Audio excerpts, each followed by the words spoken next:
ကျမနာမည်ကရင်းခမ်းပါကျမက edit တရားလို့လည်းပြောလို့ရတယ်ဒါမှမဟုတ်ရင်အနုပညာရှင်ပေါ့နော်ဖန်တီးတဲ့လူပေါ့နော်အဲ့လိုလူတရားဖြစ်လို့လည်းပြောလို့လည်းရတယ်ပြီးတော့မှအခုဆိုရင်ဘာလုပ်နေလဲဆိုတော့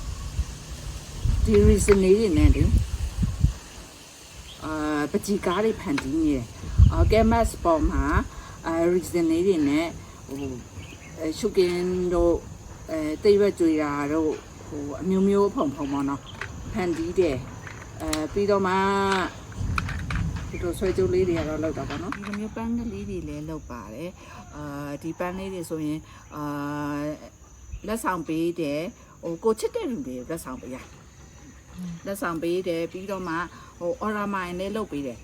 တချို့တွေဆိုရင်လေဒီလိုမျိုးပန်းလေးတွေနဲ့လေသူတို့ကအိမ်မှာလှဆင်တာအဲ့ဆိုအလုပ်လည်းတိတ်မရှုပ်တော့ဘူးလေတကယ်ပန်းအစ်စ်ကတော့ပိုကောင်းတာပေါ့နော်ဒီလိုပန်းလေးတွေလုပ်တဲ့အစတွေနဲ့လေတောင်းလေးတွေခွတ်တောင်းလေးတွေကတောင်းလေးတွေနောက်ဂျိုးကြလေးတွေလေအဲ့လိုမျိုးလဲလုပ်တယ်